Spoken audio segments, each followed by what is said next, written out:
नमस्कार दोस्तों, smart study root channel पर आपका हार्दिक स्वागत। दोस्तों, आज हम जिस टॉपिक के बारे में चर्चा कर रहे हैं वो है रिलेटिव प्रोनाउन।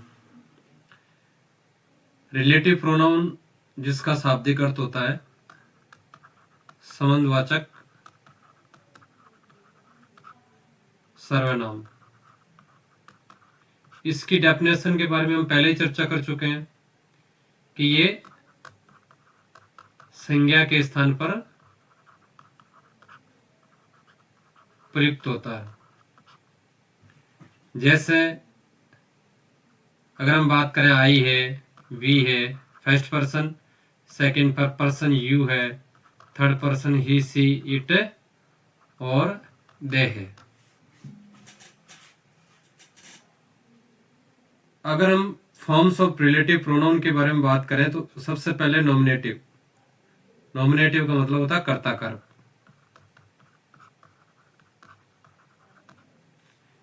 और जो कर्ता के बारे में अपन को बताएगा वो है हु। जेनेटिव जो है इसका मतलब होता है संबंधवाचक। और संबंधवाचक जो रिलेटिव प्रोनाउन वर्ड जो है ये है हुज। एक्यूजेटिव जो है वर्ड है जिसका मतलब होता है कर्म कारक। कर्म कारक जो है अपन को बताएगा हुम और हु, क्योंकि आजकल जो अंग्रेजी के अनौपचारिक प्रयोग में हुम के स्थान पर अपन हु का यूज भी करने लगे हैं। तो इसको विस्तार पूर्वक अगले स्लाइड्स में अपने समझने का प्रयास करें। तो अपन एक बार इसको आइडेंटिफाई करें कि कैसे पहचानेंगे अपन को इसमें रिलेटिव प्रोनाउन कौन सा आएगा। और हु आएगा, हुम आएगा, हुज आएगा, विच आएगा, दैट आएगा, कौन सा आएगा।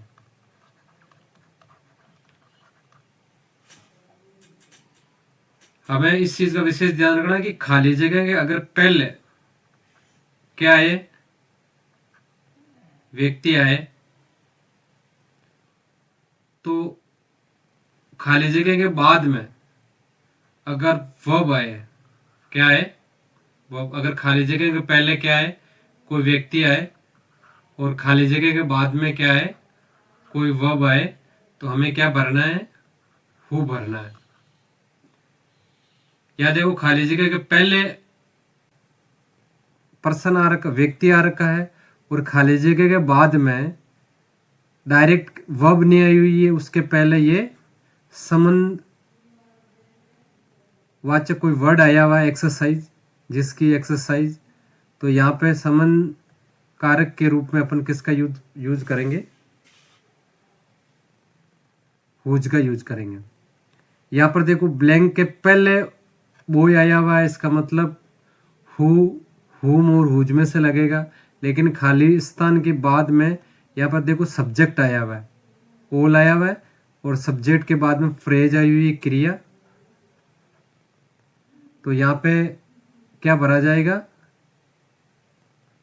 हुम भरा जाएगा, क्योंकि ये किसको बता रहा है, ऑब्जेक्ट को बता रहा है। किसको बता रहा है, ऑब्जेक्ट को बता रहा है।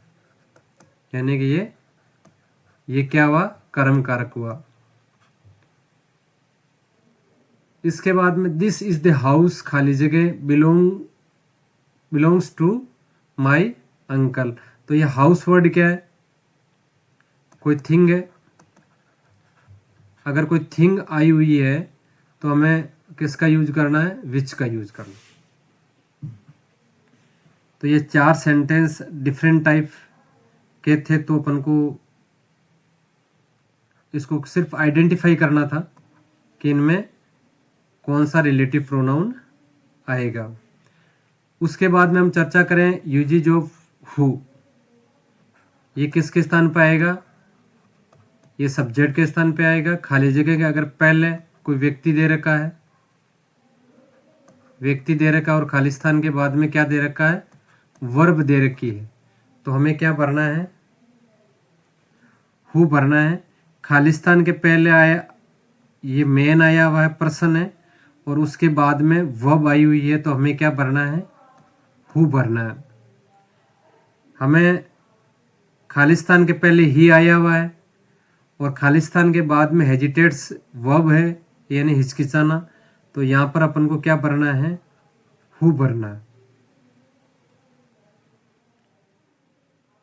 अब देखो यहाँ पे अगर अपन इसको टेंस के रूप में लिखें तो a man is trusted, man is a trusted, he is a honest, he is a honest. तो अब हमें क्या करना है कि ही की जगह क्या लगाना है, हु लगाना। ही की जगह क्या लगाना है, हु लगा के अपन को ये करना है सेंटेंस। यानी कि the man who is honest is trusted, यानी कि आदमी जो ऑनेस्ट है वही क्या है, ट्रस्टेड है, वही विश्वास करने योग्य है। इसके बाद में हम चर्चा करें, अगले स्लाइड पे चलते हैं, तो हम किसका यूज पढ़ेंगे, हुज का यूज पढ़ेंगे। हुज का मतलब रिलेटिव प्रोनाउन में अगर हम बात करें जिसका या जिसकी, यानी कि जिसका जिसकी, हमें नाम से ही पता चल रहा है कि ये हमें क्या बताएगा, रिलेशन बताएगा, संबंध बताएगा। और यहाँ पर ये जरूर आपको एक बात याद रखनी है कि व्यक्तियों के लिए भी आ सकता है, वस्तु के लिए भी आ सकता है और जानवरों के लिए भी ये इसका यूज हो सकता है, इसका संबंध बताया जा सकता है। क्योंकि the sun whose rays give life to the earth, जिसकी रे जो होती है वो अर्थ को क्या करती है, जीवन प्रदान करती है। तो यहाँ पर रे जो वर्ड आया हुआ है, रे को क्या किया जा रहा है, यहाँ पे इसको रिलेट किया जा रहा है, इसका संबंध बताया जा रहा है, तो हमें हुज का यूज करना है। Is regarded by some people as a god. अगला क्वेश्चन है, second question, this is the question whose solution has baffled philosophers of all ages. यहाँ पे देखो आप खाली जगह ब्लैंक दिया होगा और ब्लैंक के पहले अपन को क्वेश्चन दिया हुआ है, उसके बाद में हमें क्या दे रखा है, कोई संबंधवाचक वर्ड दे रखा है, यानी कि जिसका सॉल्यूशन, यानी कि ये आंसर जिसका सॉल्यूशन, इसका ऐसे बन रहा है, जिसका सॉल्यूशन। उसके बाद में uses of which, the horse which I recently bought is an Arab. Horse, यहां पर देखो ब्लैंक दिया होगा और खाली जगह के बाद में, खाली जगह के पहले अपन को कौन सा वर्ड दिया हुआ है, हॉर्स दिया हुआ है, और हॉर्स के बाद में कोई संबंधवाचक वर्ड तो नहीं दिया हुआ, डायरेक्ट क्या आई हुई है, डायरेक्ट सब्जेक्ट आया हुआ है, तो अपन को क्या करना है, विच करना है। अगर यहाँ पे हमें अगर कोई संबंधवाचक वर्ड दिया होता उससे उसको रिलेट अपन कर सकते हैं, तो अपन को हुज कर सकते हैं अपन, लेकिन इसके जस्ट बाद में क्या आया हुआ है, आई आया हुआ है। ते बुक्स, और यहां पर देखो अपन को क्या करना है, विच करना है। क्यों करना है, क्योंकि अपन हु तो कर नहीं सकते यहाँ पर, क्योंकि उससे पहले बुक्स वर्ड आया, तो ये सब्जेक्ट की जगह यूज हुआ है।